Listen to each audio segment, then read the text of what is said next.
Noma sekushubile kodwa igumgedlela lokhu likhethe njalo inkosi enkulu uphombela isitima samamponi baba mkhulu uNkulunkulu phakade amen. Iyabusa phela inkosi uDinizulu. Ihlezi kuso phela isihlalo sobukhosi yesekwe yibo phela abantwana ondabuko nomntwana uDabulamanzi. Kanye naye unina phela uNomvilo kaMsweli Mzimela. Kodwa ibusa kabuhlungu inkosi ngoba phela iso labelungu lokhu lithe njo kuyo inkosi. Njengoba phela babegcine beshaye imithetho ababeyishayele phela yena uyise waye inkosi lona phela unguCetshwayo ukuba aqede amabutho. AmaNgisi lawa agade ukuthula ezweni laKwaZulu. Awafuni ukuthi uZulu kube khona izikhali aziphathayo ngoba akholwa ukuthi yiwo phela njengoba enqobile aphethe izwe lonke manje. Futhi elokhu eqhubekile njalo elokhu edla indawo yakhe uZulu kanye nayo phela imfuyo. Kanti nayo ingxenye eningi yakhona kwaZulu seyawela uthukela nayo yayoba ngamadube esandlwana. Yaqala yasebenza lapha koJantshi isebenzela phela bona abelungu sebegobe upho. Nendlala esizweni sakwaZulu ithe ebhe kulowo mzuzu. Naye futhi uZibhebhu ngapha akazibekile phansi usalokhu eqhubeke njalo nokuhlukumeza uSuthu. Kanti naso isilo uDinizulu asiwakhohliwe phela amazwi akhe uyise lawa awashilo ukuthi uze ungiphindiselele kuye phela uZibhebhu. Phela uZibhebhu inhloso yakhe njengoba wayesephenduke waba umbimbi nawo amabhunu kungenzeka ukuthi wayezama khona ukuvikela umhlaba wakhe ukuthi uma elandele amaNgisi lawa wahlala nawo angeke esaba yisitha sawo nomhlaba wakhe ngeke usadliwa. Kanti nawo futhi amabhunu wayesebukhandile ubudlelwane nawo. Phela naye uCetshwayo lona wayenalo leli qhinga lokuthi azame ukuthi adlelane nalaba bantu ngoba wayesebonile ukuba bayingozi kakhulu kodwa waphazanyiswa yibo phela oZibhebhu laba nawo phela amamboza. Ibutho phela elalinabantwana okuyilona elawuphikisa wonke lo mbono nakho phela lithi zingamane zihlatshwe izinkomo bazenza amahawu oyokulwa empini kanye nawo amaNgisi. Nangu-ke uZibhebhu yena usekhanda lona lolu mbimbi babengalifuni ekuqaleni ngesikhathi phela begqishile kumamboza. Nanka amaqhawe uZibhebhu awabulala phela khona laphana eNdlunkulu oSuthu angobabamkhulu bethu abaphelela khona la. Ababelwa ngokuzinikela okukhulu belwela phela iNdlunkulu. Kuze kube namhlanje lamaqhawe uZibhebhu ubongwa ngawo ngisho ezibongweni zakhe.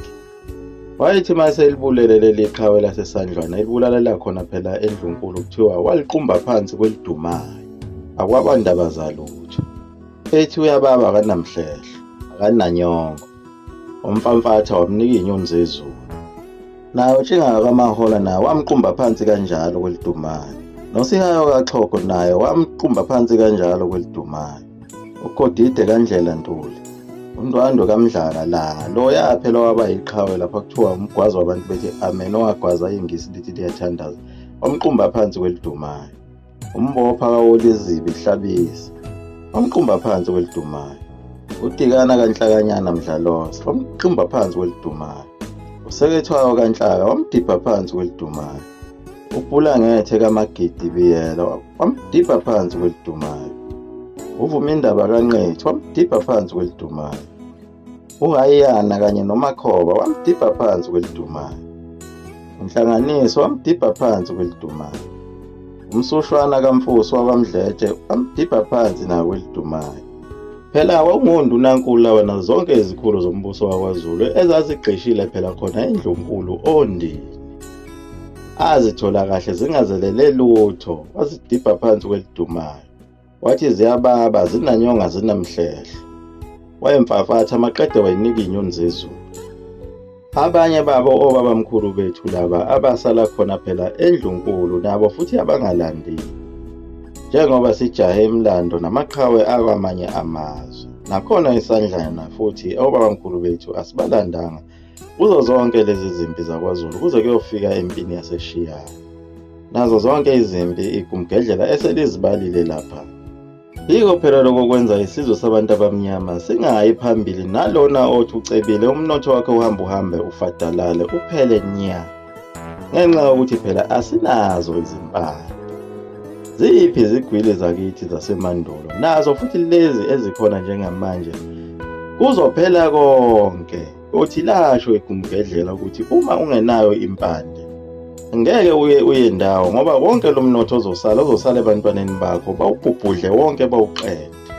Uyolaba ifa, ulabele namadodakazi namadodana akho, ajike futhi nawo ayoganwa ngabantu bezizwe njengoba uwafundisa kuzo phela izikole zondlebe zikhanya ilanga. Indodakazi yakho izothandana nendiya, ishade nalo, wonke lo mnotho usebenzele kanzima uhambe ubuyele emandiyeni. Nendodana yakho izoganwa umlungu, ithathwa wonke umnotho ishiyele wona, iyonikeza futhi umlungu.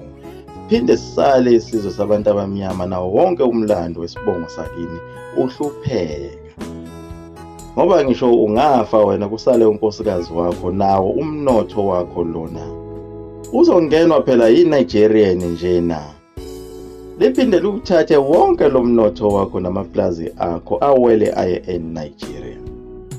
Ngoba inkinga yakho awunazo izimpande. Uzosha lo muthi omkhulu bese uyawa folokohlo ngoba unampande. Lobe seligiya ngawe igumgedlela nalo lisho njengaye phela uZibhebhu. Lithi likudiphe phansi kwelidumayo. Lithi uyababa unanyonga unamhlehlo. Limfamfathe mase likujijelela inyoni zezulu.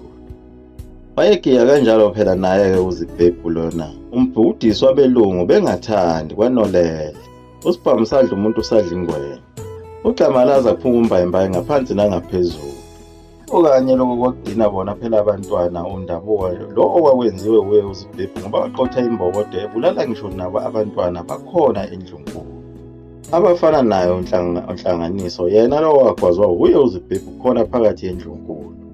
Ingakho kuyimanje behla benyuka kulolwa imikhonto wenziwa amahawu ukuze ayohlaselwa phela futhi uZibhebhu. Ukuze abulawe ajezele zonke lezi zono zakhe zokuthi ube nesandla ekufeni kwayo futhi inkosi ucijwayo. Kodwa lokho konke kwenziwa ngobuchule phela ngoba uma Mangisi engabona ukuthi inkosi uDinizulu ihlongoza impi ingangena enkingeni. Ngoba phela ekudedeleni kwakhe naye ucijwayo kwakade kukhulunywe yona indaba ukuthi sekufanele izwe laKwaZulu phela libuseke libeke phansi izikhali. Ukuze phela wona Mangisi azozidapuzela umhlaba kanye nayo yonke imfuyo ngokuthula. Bese wonke uZulu uhamba uya emishini. Uyahlela kumanje wona aMangisi phela ukuthi kukhandwe izimishini kwaZulu ukuze bonke laba bantu abaluqaba bayongena phakathi, njengoba phela abanye sebehambile bayakhona eThekwini bayoqala ukusebenza. Nabo labantu ababesebenza eThekwini babephila kabuhlungu ngoba babehamba ngezinyawo amabanga amade, belala emahlane, bephinde bevukele kuwo futhi umsebenzi. Babehla benyuka phela nabo ondunankulu omankulumana kaSomaphunga wakwaNdwandwe, oyena phela wayesewundunankulu, ehlanganisa phela wona amabutho ukuze kuyoginqwa leli bhubesi eliwuZibhebhu. Kodwa ngosizo lwakhe phela uDabulamanzi, nalo ibutho lakhe leli laliqeqeshelwe sona phela isibhamu, bazolekelela kakhulu kuyo lempi. Ngoba phela uZibhebhu wayesegqishe kakhulu ngezibhamu ayezinikwe yiwo aMangisi kanye namahashi. Ushaya inhlamvu enenkosi phakathi. Akukho ukuphumula lapha kwaZulu, lokho kuyimpi phezu kwenye impi. Uma uZulu ethi uzama ukuthula, aMangisi alana adla izinkomo zakhe kanye nomhlaba, kanye noZibhebhu naye akawuphumuzile uZulu. Usuvaleleke ekhoneni uZulu, awusazi ukuthi manje kumele wenze njani. Ngoba awufuni ukusuka nakulamasiko awo nendaba yokuvikelwa komhlaba wawo. Ngoba iyodwa phela indlela elula ukuze usindiswe uZulu, awuhambe uyongena emishini. Lapho uzofike khona usinde ngalo igama lenkosi. Kodwa ukuze usinde ngegama lenkosi kumele uyekele umhlaba, uyekele imfuyo, uyekele konke. Ngoba phela umbuso wakho uzothola ezulwini.